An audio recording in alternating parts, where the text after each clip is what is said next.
Alors aujourd'hui, nous sommes le dimanche 27 avril et nous voilà repartis pour une nouvelle aventure. Alors ce soir, vous aurez la vidéo vers maintenant, quand j'ai remarqué le temps que ça tourne, que j'enregistre, vers minuit, 11h30, minuit, et les jours sont de plus en plus longs. Alors moi je sors de plus en plus tard et du coup ça retarde la diffusion de cette vidéo. Vidéo qui, évidemment, pourrait surprendre certains, puisqu'il s'agit de parler, et c'est une forme de monologue. C'est pour ça que je disais à un ami, bah oui, moi j'aime assez les interactions quand même, et ça c'est une forme de monologue où je parle. J'essaie d'être authentique, j'essaie d'être inspiré, c'est pas toujours le cas, et c'est sans prétention surtout, et puis je lis vos messages, ce qui me permet d'avoir un retour, parce que le moindre des choses, c'est d'avoir cette curiosité de ce que j'ai en retour, et la seule manière d'avoir un retour, c'est de lire les messages. Je dis pas que c'est une interaction parfaite, mais c'est quand même le minimum qu'on puisse faire, c'est de lire les messages pour que moi, il y ait quand même un échange. L'échange se fera dans d'autres conditions, vous verrez quand on se verra le 4 juin. Là, il y aura beaucoup plus. Là, pour le coup, c'est vous qui allez parler, c'est pas moi. Moi, j'ai assez parlé, hein, je crois. Et il m'est impossible d'avoir des relations personnelles avec vous. C'est impossible. Pourquoi? Parce que vous êtes trop nombreux, et ma vie serait totalement bouffée si je devais engager un dialogue et une correspondance, ou simplement une relation avec la multitude d'abonnés qui me contactent. Ça, beaucoup d'entre vous le savent et le comprennent, parce qu'il y a un rapport évidemment qui est inégal, c'est-à-dire que moi j'ai beaucoup de contacts par cette chaîne, de plus en plus, et vous de votre côté, bah, vous êtes vous vivez pour certains seuls, vous avez peu de relations, vous avez peu de contacts, et vous aimeriez, j'imagine, correspondre avec quelqu'un qui vous comprenne. Et c'est vrai que à partir du moment où vous m'écoutez, que vous partagez mes sentiments, pas mes opinions, parce que c'est pas une histoire d'opinion, c'est plus une histoire de ressenti. Dans la mesure où vous êtes en tous les cas sur la même fréquence que moi, vous avez fatalement envie de communiquer. Mais moi, et vous serez frustré si je n'accorde pas d'intérêt, en tous les cas si je n'accorde pas, je vous accorde pas ce privilège de communiquer avec moi, puisque de toute façon, évidemment, c'est le problème, c'est que quand vous avez une chaîne, vous avez beaucoup de gens qui viennent vers vous, et vous ne pouvez pas entretenir une relation avec certaines personnes. Mais vous, de votre côté, je comprends que vous aimeriez, parce que là, vous avez quelqu'un qui ressent un peu comme vous, tout ça, donc vous avez envie de dire, ah bah ça y est, j'ai trouvé un ami avec lequel j'aimerais bien me promener, discuter avec, et tout ça. Bon, il y a le phénomène de projection aussi qui est lié à la vidéo, ça aussi, pas trop projeté non plus. Pour ça que vous verrez, enfin, pour ceux qui se déplacent, vous me verrez en chair et en os, vous me verrez dans la réalité, et du coup, bah, après, on n'est plus dans la projection, puisqu'on voit le personnage et on voit à qui on a affaire. Donc voilà, ça devient réel, et là où on peut se parler. Et après, il n'y a plus ce côté. Donc il faut je pense que il faut, c'est normal il faut, je cherche le mot.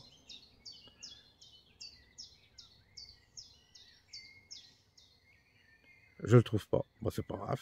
Ça sera pour la prochaine. Ça m'arrive souvent de bloquer sur un terme. Je cherche le mot juste, c'est pas toujours évident quand on pour ça qu'il y a des gens qui ont un scénario, qui ont déjà bien préparé leur live ou leur passage devant la vidéo, parce que ils ont des scénarios et tout. Je veux pas de ça. Mais l'inconvénient d'improviser, c'est que parfois bah, il vous manque un mot, vous n'avez pas l'expression. Puis après, après, une fois que je vais avoir fini la vidéo, bah, c'était ça le mot que je voulais trouver. Bref. Et donc, bah, merci pour tous les abonnés qui nous rejoignent. Donc, voilà, et c'est sur une chaîne, à chaque fois je le dis, mais bon, il y a une partie, on papote un peu comme ça, on partage un peu quelques réflexions, voilà, pas sentimentales, je dis n'importe quoi ce soir, quelques réflexions métaphysiques, existentielles, sans prétention. Et c'est marrant parce que hier, la vidéo que j'ai faite était absolument pas provocatrice, ça m'arrive, mais là non pour le coup. Et j'ai remarqué que quand je fais une vidéo très zen et très gentille en fait, sans chercher à cliver ni à provoquer, c'est là que tu reçois des messages parfois violents. Les gens, certaines personnes peuvent devenir très violentes si tu leur présentes un visage doux, un visage presque, quand tu deviens une proie, ils en profitent. Alors, immédiatement, je ressors mes griffes, évidemment, mais en l'occurrence, quand je vois que le début du message, des fois c'est un long message, la personne, alors vous perdez votre temps parce que je ne lis pas les messages qui sont désagréables, et je zappe tout de suite, j'exclus et puis après je vous interdis de poster d'autres messages, je vous bloque sur ma chaîne. Donc ça sert à rien, si vous avez envie de vous défouler, allez vous défouler ailleurs, mais pas chez moi. Et d'autre part, vous avez le choix, vous avez des punching balls, vous en avez plein. Allez vous défouler ailleurs. Il y a des gens, ils ont besoin d'être contre. Ils ont besoin de sortir une forme il y a une souffrance en eux ou une haine, j'en sais rien. Je ne veux pas psychanalyser, mais il y a quelque chose qui doit sortir et c'est violent. Et ça, je ne suis pas votre punching ball, donc je le dis à ceux qui, vous savez, vous mettent une tartine avec... mais des fois, je vois... Alors, je regarde le début du commentaire et quand je vois que ça part en cacahuète, bah, je zappe direct et la personne ne pourra plus te poster de message. Parce que ces gens-là, il faut les éliminer d'office. Et même, je pense que leur agressivité se retournera contre eux parce qu'il n'y a aucune raison d'être agressif par rapport à ce que je dis. Il n'y a pas de raison. Parce que je ne viens pas les provoquer, si vous voulez. Ma chaîne, elle est libre, hein, on est libre, j'oblige pas à m'écouter. Donc si t'aimes pas, si tu m'aimes pas, tu n'as pas besoin de me le dire. Je sais qu'il y a beaucoup de gens qui m'aiment pas, sûrement dans la vie, c'est normal. J'en ai vu, j'ai vécu des situations où tu as des gens qui t'aiment, d'autres qui t'aiment pas, c'est la vie. Mais j'oblige pas les gens, c'est ça qui est terrible. Et donc t'as pas besoin de sortir ta haine. T'as 1 million de chaînes, t'as 1 million de gugus comme moi qui parlent devant un écran. Donc va te défouler sur d'autres, mais pas sur moi. Parce que là, t'es mal tombé. Parce que du coup, bah, moi, si tu veux, je te zappe direct. Et puis voilà, c'est ridicule. Ça n'a pas de sens. Mais c'est bien d'une certaine manière. La personne, les personnes qui font ça, ils ont évidemment un problème. Moi, ça m'est jamais arrivé de laisser un message désagréable sur une chaîne, puisque si la personne ne me convient pas, voilà, ou alors si j'interviens des fois c'est pour poser une question, une objection, mais comment dire, bienveillante. Je cherche pas à casser. Vous savez, pourquoi casser les gens? Ça sert à rien. C'est pas productif. Et puis de toute façon, je vous dis, il y a l'embarras du choix. Vous avez l'embarras du choix. Alors vous allez écouter ceux que vous aimez, et puis vous n'avez pas besoin de perdre votre temps, perdre son temps à aller écouter quelqu'un qu'on déteste. Ça, je ne comprends pas. C'est comme je vois en ce moment, il y a des tas de... Écoutez, il y a plein de gens qui s'attaquent à Olive sur des réseaux. Il y en a qui vivent d'une agressivité. Tu le laisses, Olive, s'il te plaît pas. Ça sert à rien. C'est vrai que tu peux ne pas l'aimer, ou tu peux estimer que c'est l'opposition contrôlée. Tu peux tout imaginer, mais t'as pas à perdre ton temps. Vends-toi. Toi, fais quelque chose qui aide, mais ça sert à rien Enfin, ça sert à rien de passer son temps à critiquer ce qu'on n'aime pas. Tu vas pas faire une chaîne pour critiquer. Je vois, il y a des gens, ils font des chaînes pour critiquer les autres. Ils passent leur temps à vivre sur le dos en voulant critiquer, ou en essayant de les atteindre. Alors, si tu as un conflit personnel, c'est différent. Tu t'expliques avec la personne, mais à partir du moment où quelqu'un s'exprime, t'es pas obligé de...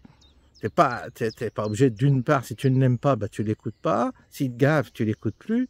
Et puis voilà, c'est tout ça. Mais t'as pas à aller le chercher, le menacer, ou j'en sais rien.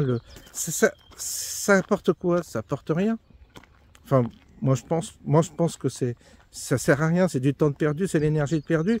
Et en plus, ça collabore à une forme oui, de division, vous savez, j'ai connu ça aussi chez les Gilets jaunes, il y en a qui passaient leur temps à se critiquer. Du coup, ils oubliaient leurs objectifs, ils critiquaient plus Macron, ils critiquaient le voisin parce qu'il leur correspondait pas, il leur allait pas. Et ça finissait par des guerres intestines, ce qui est totalement ridicule. Ça finit toujours comme ça en eau de boudin. C'est-à-dire les gens se détruisent, s'autodétruisent entre eux. Et dans les gens qui sont actuellement dans la pensée alternative, qui sont qui sont dans l'opposition, ils se bouffent les uns les autres. Ça, je comprends pas. Ils se détruisent les uns les autres. Il y a une violence terrible.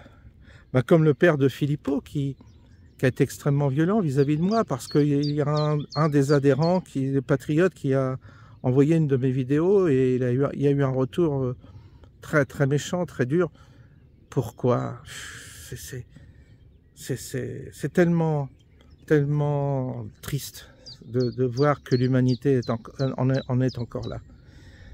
Et qu'est-ce que vous voulez? Si c'est pour défendre une opposition qui est pire que le pouvoir actuel, ça sert à rien.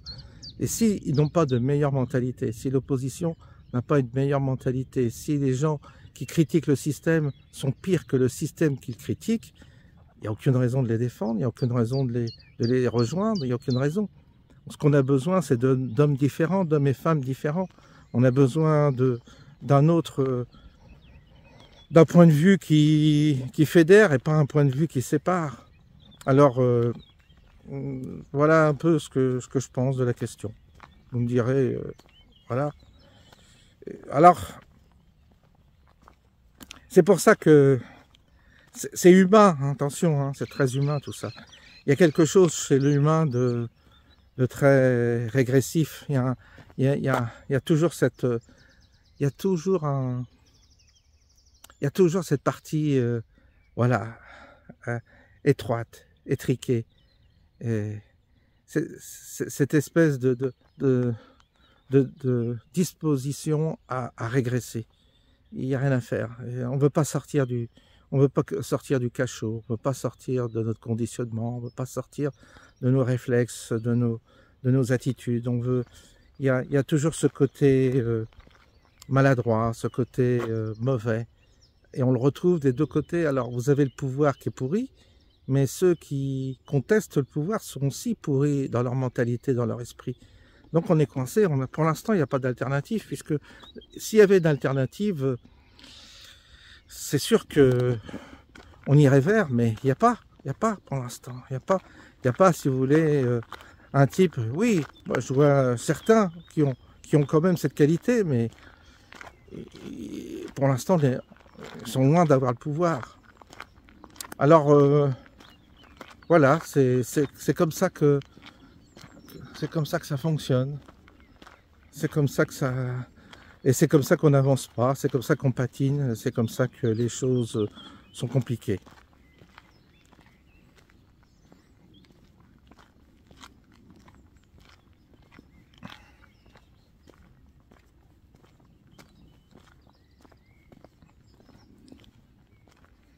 Alors vous avez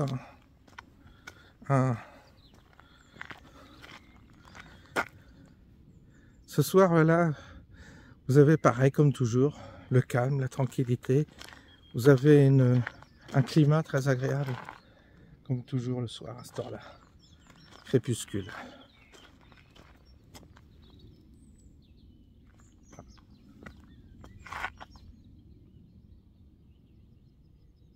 Bon, c'est tranquille. C'est quand même quand même sympa quand même d'avoir ça, cette tranquillité.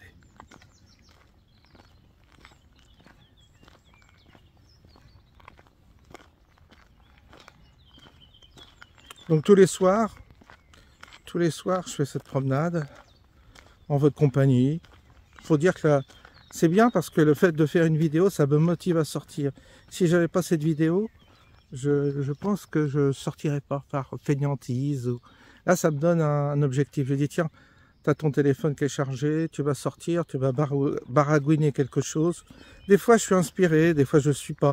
Des fois, j'ai des thématiques qui s'imposent parce qu'il y a une inspiration soudaine qui me traverse. Et puis, des fois, bah, il n'y a pas d'inspiration du tout et je parle pour rien dire.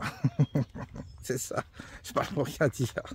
Mais au moins, ça me permet, moi, en tous les cas, ça me rend un grand service parce que moi, ça m'oblige à sortir, à marcher, à respirer, à réfléchir. Et sinon, je pourrais très bien rester comme ça chez moi. Quand on est seul, vous savez, c'est un peu le risque, hein, parce que à deux, on se motive. À deux, tiens, on va faire un tour. On dit à l'autre, tiens, on va sortir. Et encore, si l'autre veut bien sortir ou veut bien se bouger le cul, ce qui n'est pas toujours le cas. Mais tout seul, c'est un peu plus dur de se motiver. Donc, il faut avoir un objectif. Et l'objectif, c'est de vous parler. Je me dis, bah tiens, je vais faire une vidéo. Je sais même pas ce que je vais dire, mais voilà, ça fera une vidéo de plus ce soir. Et puis, écoute qui veut, et puis voilà. Et puis, il y a des gens qui sont contents, puis il y en a d'autres qui m'aiment pas, bah, ils m'écoutent. Ceux qui m'aiment pas, ils m'écoutent quand même. C'est pas grave. Enfin, il n'y en a pas beaucoup, hein, de messages comme ça, heureusement. Si vous avez envie de le faire, vous faites. Hein. Si vous avez envie de créer votre chaîne, même s'il n'y a pas beaucoup d'abonnés au début, même si c'est confidentiel, vous verrez. C'est intéressant de s'exprimer, de sortir. Utilisez les nouveaux médias, utilisez les nouveaux outils. Profitez, ça ne coûte rien. C'est quoi un téléphone? Livrez-vous, vous livrez votre point de vue, vous parlez de vous parlez de vos expériences. Allez-y, moi c'est ce que j'ai fait, vous pouvez le faire. C'est simple comme bonjour, c'est très simple. Il n'y a pas besoin de sortir de Saint-Cyr, vous savez, pour faire ça. On s'y met tout très facilement. Et puis vous avez votre téléphone, puis voilà, puis ça suffit. Pas besoin d'être équipé de je ne sais quoi, de matériel sophistiqué qui coûte cher. Puis vous faites votre chaîne, vous parlez, dites des choses. Vous avez peut-être des choses à dire. Vous avez vécu des trucs, vous avez des compétences, vous avez fait des connaissances, vous avez fait des rencontres, vous avez lu des livres dont vous avez envie de parler, vous avez compris certaines choses, vous avez eu des illuminations, vous avez eu des expériences paranormales, vous avez eu des... Enfin, allez-y, lâchez-vous. Faites comme moi, faites vos vidéos, il n'y a pas de... Vous savez, plus on est nombreux, mieux ça vaut à s'exprimer comme ça. Parce qu'après, ça fait un grand collectif qui parle. Beaucoup de gens qui se mettront à parler sur YouTube, qui prendront la parole. Et c'est comme ça qu'on contamine progressivement. Peut-être, en tous les cas. Il faut s'exprimer.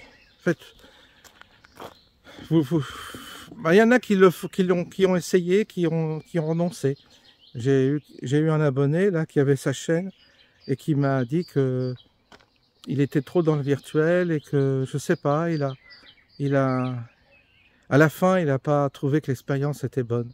Il a estimé en tous les cas qu'il fallait y mettre fin. Donc, mais au moins il a essayé. Peut-être que ça l'a aidé pendant un certain temps. Vous savez, ce qui aide, c'est d'accepter, de s'accepter. Quand on fait une vidéo, on se voit. Et quand on se voit, on a un regard critique sur nous-mêmes. On voit comment on est, vous voyez, on voit le personnage. Ça nous permet déjà de voir qu'on a une forme d'avatar, de personnage, et que ouais, ça trahit certaines choses de se voir. On peut être un peu objectif vis-à-vis de soi. On se voit vieillir, on voit comment on est, et on s'accepte. une forme d'acceptation.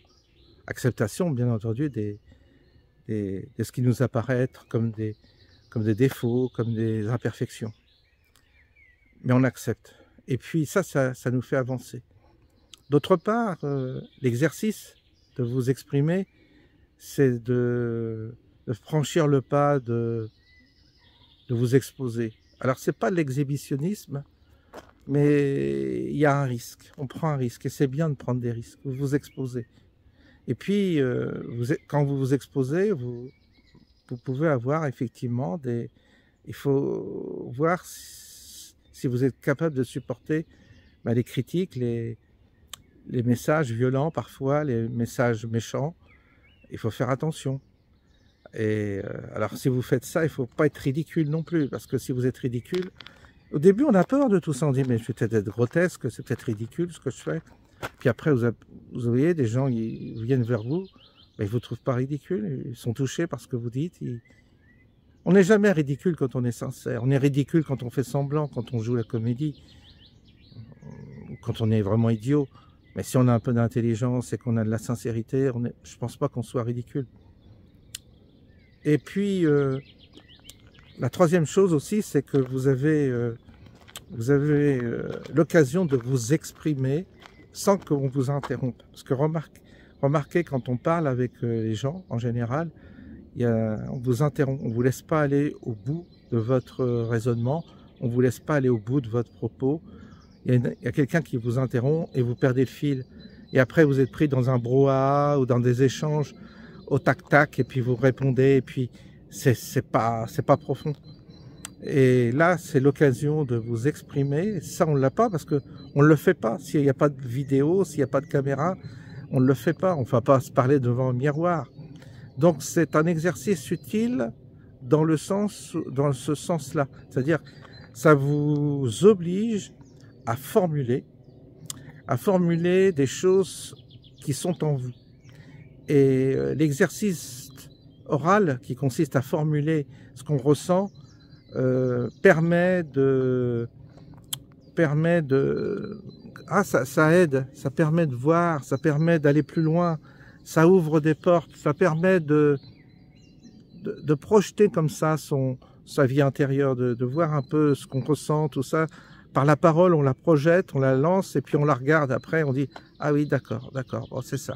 Ça vous permet d'avoir un regard aussi sur votre vie intérieure. Et le fait de formuler, ça guérit aussi. Il y a une forme d'autopsychanalyse qui coûte pas cher, qui peut même vous rapporter, c'est le comble. Et ça vous évite de faire une psychanalyse parce que, en fait, c'est ça. Devant le psychanalyste, qu'est-ce que vous faites? Il vous laisse parler. Il vous laisse exprimer. Il est juste l'interlocuteur. Mais en fait, c'est vous qui parlez. C'est vous qui vous exprimez. Il vous renvoie certaines choses s'il est doué. Il vous guide un peu, il vous renvoie. Là, c'est les commentaires qui peuvent vous aider, qui peuvent vous éclairer, qui peuvent confirmer. En tous les cas, il y a aussi ce bénéfice-là d'exprimer quelque chose que vous avez aussi vécu ou sortir. Vous sortez la chose qui est en vous. Et puis, une fois qu'elle est dite, il y a une forme de guérison. Vous voyez, donc c'est pas mal. Hein. C'est pas mal. Moi, ça fait 3 ans que j'ai cette chaîne, ça m'a beaucoup apporté, beaucoup. Et j'ai essayé d'être sincère, j'ai essayé de traduire un peu ce que je ressentais dans toutes les épreuves que j'ai traversées, avec mes parents, tout ça. Et alors il faut un peu de subtilité et ne pas non plus être dans une forme d'exhibitionnisme, ridicule, délirant. Mais il y a moyen de se livrer sans trop se livrer, il y a un moyen de dire les choses sans trop non plus être, sans trop d'exubérance. Et du coup, ça fait son chemin. Et vous, ça guérit les plaies, ça guérit les plaies intérieures, ça guérit les blessures intérieures. Et puis des fois, ça fait du bien aussi de prendre la parole pour se révolter. Vous êtes frité, vous avez rencontré une difficulté, vous êtes révolté par rapport à une injustice, le fait de crier un bon coup, de vous énerver et de dire en quoi vous êtes révolté, ça fait du bien. Hein, parce que ça sort, il faut que ça sorte en tout cas. Donc, moi, je vous dirais que vous avez intérêt à le faire. Si vous lancez-vous, et plus on sera nombreux, mieux ça vaudra, je vous assure. Faut pas chercher à éliminer les autres, au contraire, faut encourager. Moi, j'ai toujours encouragé les petites chaînes, les gens. Quand je vois quand je découvre une petite chaîne, je la fais connaître tout le temps. J'ai rarement je dis pas jamais, j'ai rarement de retour. Mais c'est pas grave, c'est pas grave. Puis moi, jamais j'ai jamais eu un youtubeur qui m'a fait de la pub, même quand je commençais. Vous voyez, mais c'est normal, c'est des boutiquiers. Beaucoup sont des petits commerçants, vous voyez, esprit petit commerçant, c'est-à-dire je défends ma petite boutique et je suis dans la concurrence. Donc je veux surtout pas faire du bien à l'autre parce que ils pensent que ça les pénalise de parler de quelqu'un d'autre. Non. Alors vous avez des youtubeurs qui ont une grosse notoriété, et eux qui le font, mais qui le font intelligemment parce que ils font connaître comme ça, ils donnent. Après, c'est quand vous êtes un gros youtubeur, vous avez envie de partager, vous avez envie de faire connaître d'autres et ça c'est bien, c'est une bonne chose parce qu'on a tout intérêt à partager, à mettre en valeur les gens, puis après chacun fait son choix, mais c'est important qu'aujourd'hui, si vous voulez, comme on n'a pas d'autre solution, on ne peut pas manifester, vous avez vu, ça donne rien. Faire des chaînes YouTube, ça peut être un moyen de médiatiser à petite. Vous voyez, vous avez plein de gens qui vont se mettre à faire des chaînes. Ben c'est peut-être un moyen je vous dis, de contaminer un peu les autres, de faire voir qu'on est nombreux, qu'on ressent tous, qu'on est nombreux. Si vous avez 10 000, 20 000 personnes qui font des chaînes YouTube et qui disent un peu la même chose, en tous les cas qui expriment un ressenti qui se rejoint, ben, vous avez une influence qui grandit, qui s'étale et vous êtes plus présent. Et avec les algorithmes, tout ça, vous prenez du pouvoir. Et quand vous prenez du pouvoir sur les réseaux sociaux, ça élargit. Donc, je crois que c'est bon. Je crois que c'est bien de faire des chaînes, que tout le monde se mette à faire des chaînes YouTube. Et de parler comme moi. Oui, c'est pas compliqué. C'est pas compliqué. Prenez votre téléphone, tac. Et comme ça se répand. Ça se répand. Il y en a plusieurs. Plus il y aura de chaînes, c'est une manière de médiatiser notre ressenti, de médiatiser notre évolution, de médiatiser notre progression ou notre quête spirituelle. Et ça c'est bien. Alors, les gens ils pensent qu'il faut faire des chaînes quand on sait. Il ne s'agit pas de faire une chaîne pour faire le gourou.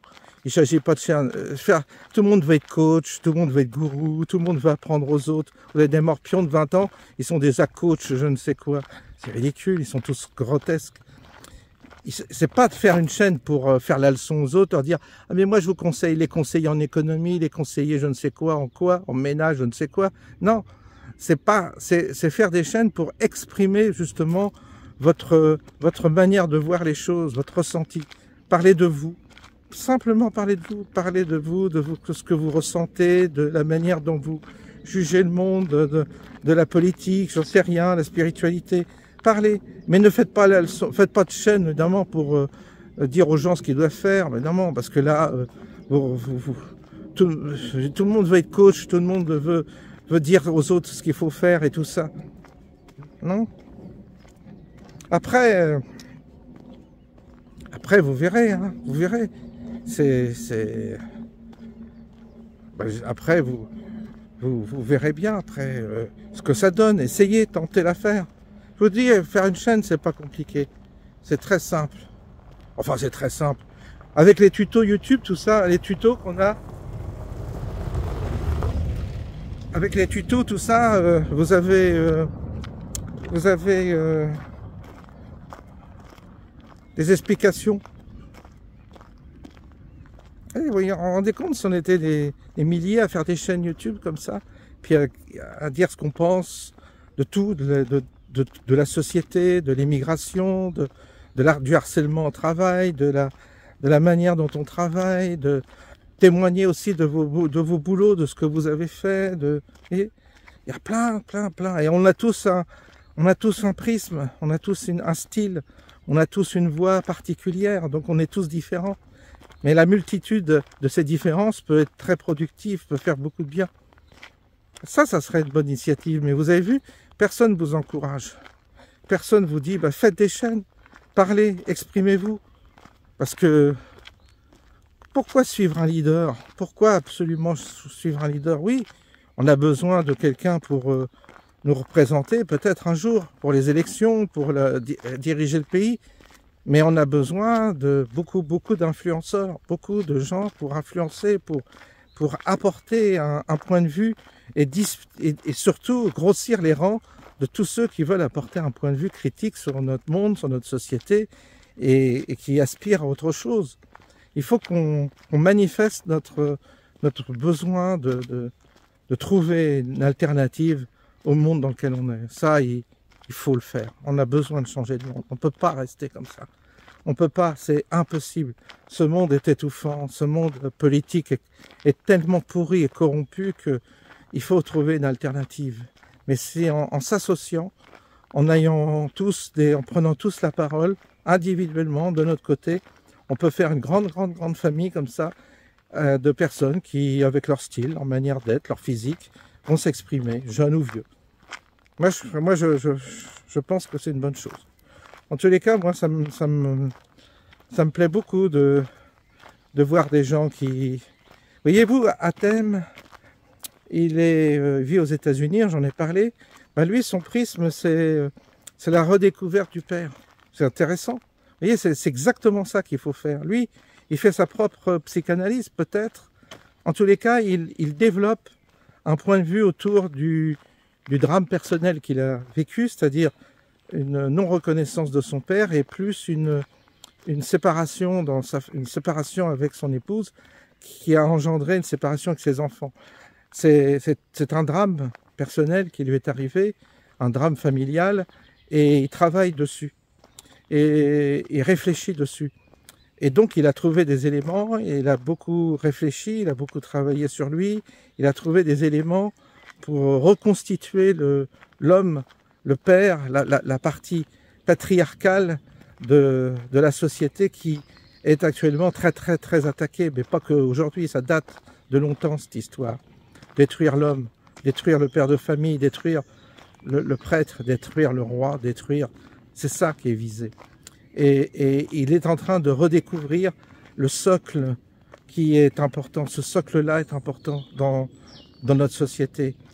Et la féminisation de la société qui a été évoquée est évoquée par Zemmour, Soral, enfin plein de gens avaient déjà vu ça. Ben lui, il reprend à son compte avec son point de vue et en témoignant de son expérience avec une grande sincérité.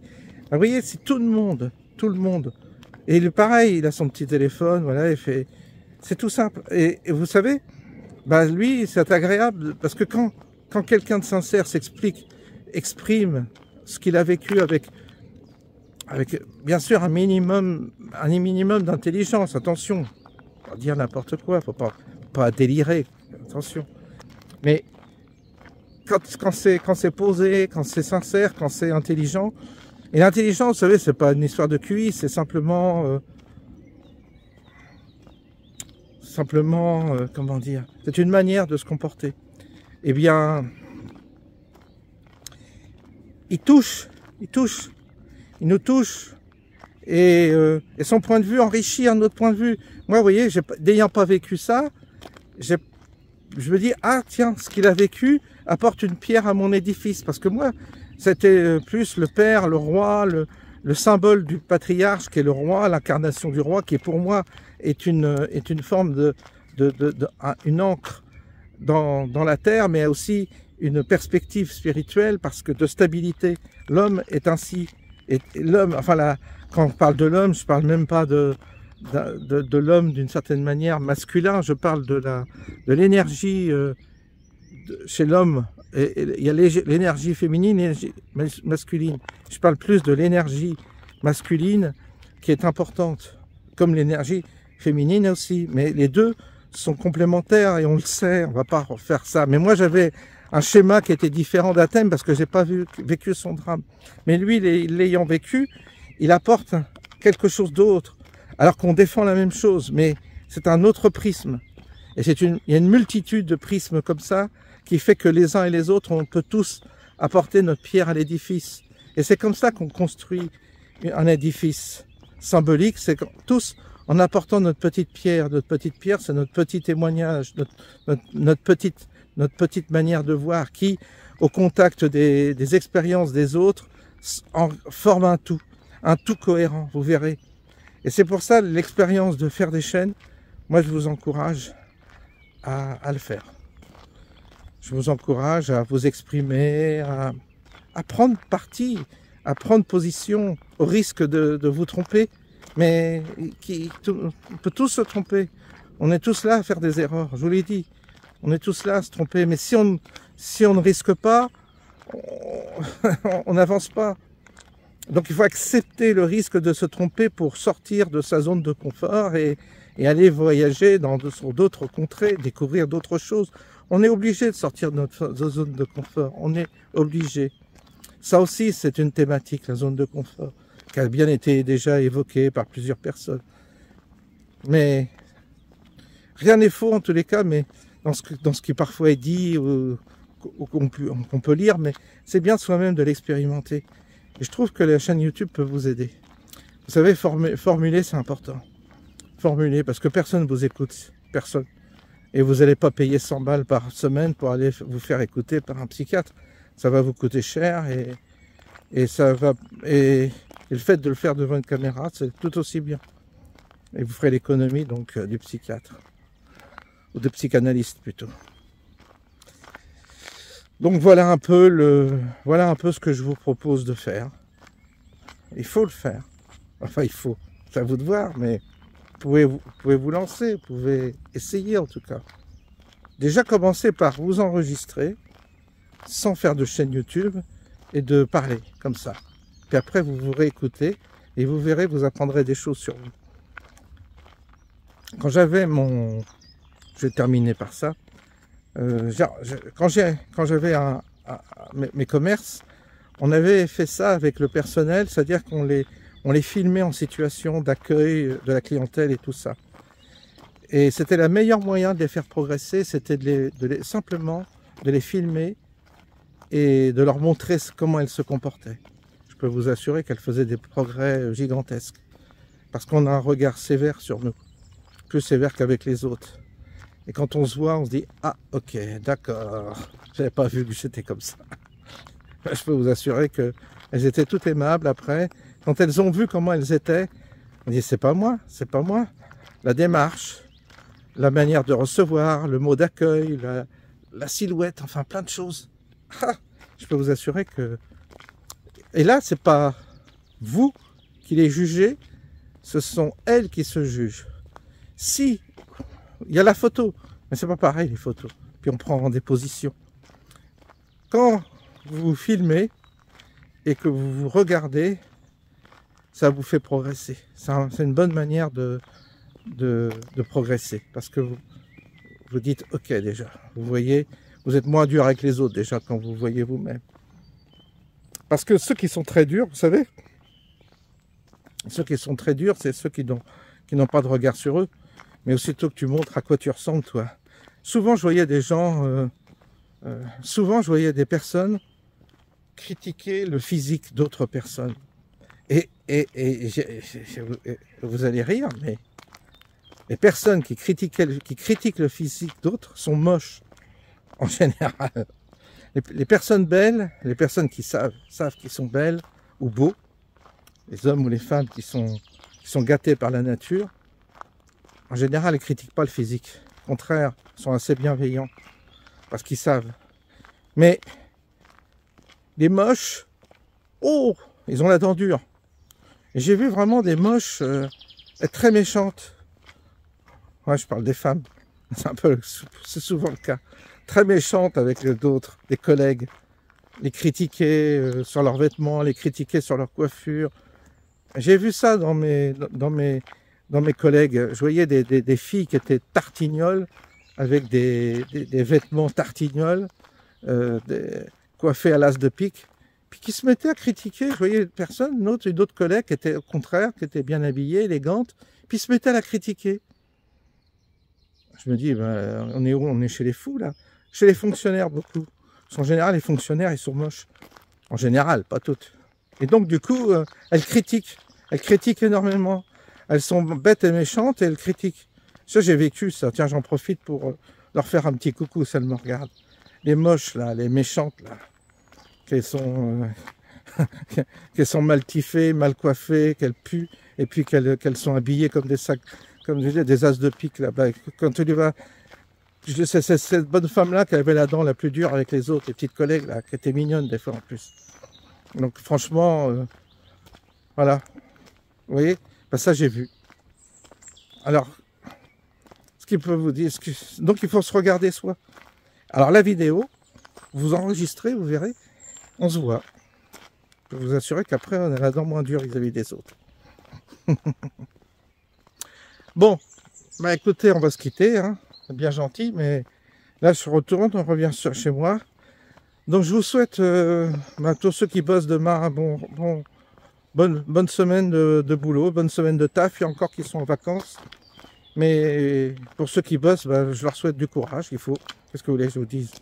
Il faut les encourager, ils bossent pour nous, pour payer nos retraites. C'est la moindre des choses. Et puis sinon, ben, nous, on va essayer de voir un peu qu'est-ce que nous réserve la semaine, on ne sait pas. Plein de choses. Moi, j'ai le dentiste, j'ai la voiture à faire réviser. Et puis voilà, quoi. Puis faire du jardin aussi. Allez, on se quitte. Bonne soirée et bonne semaine à tous.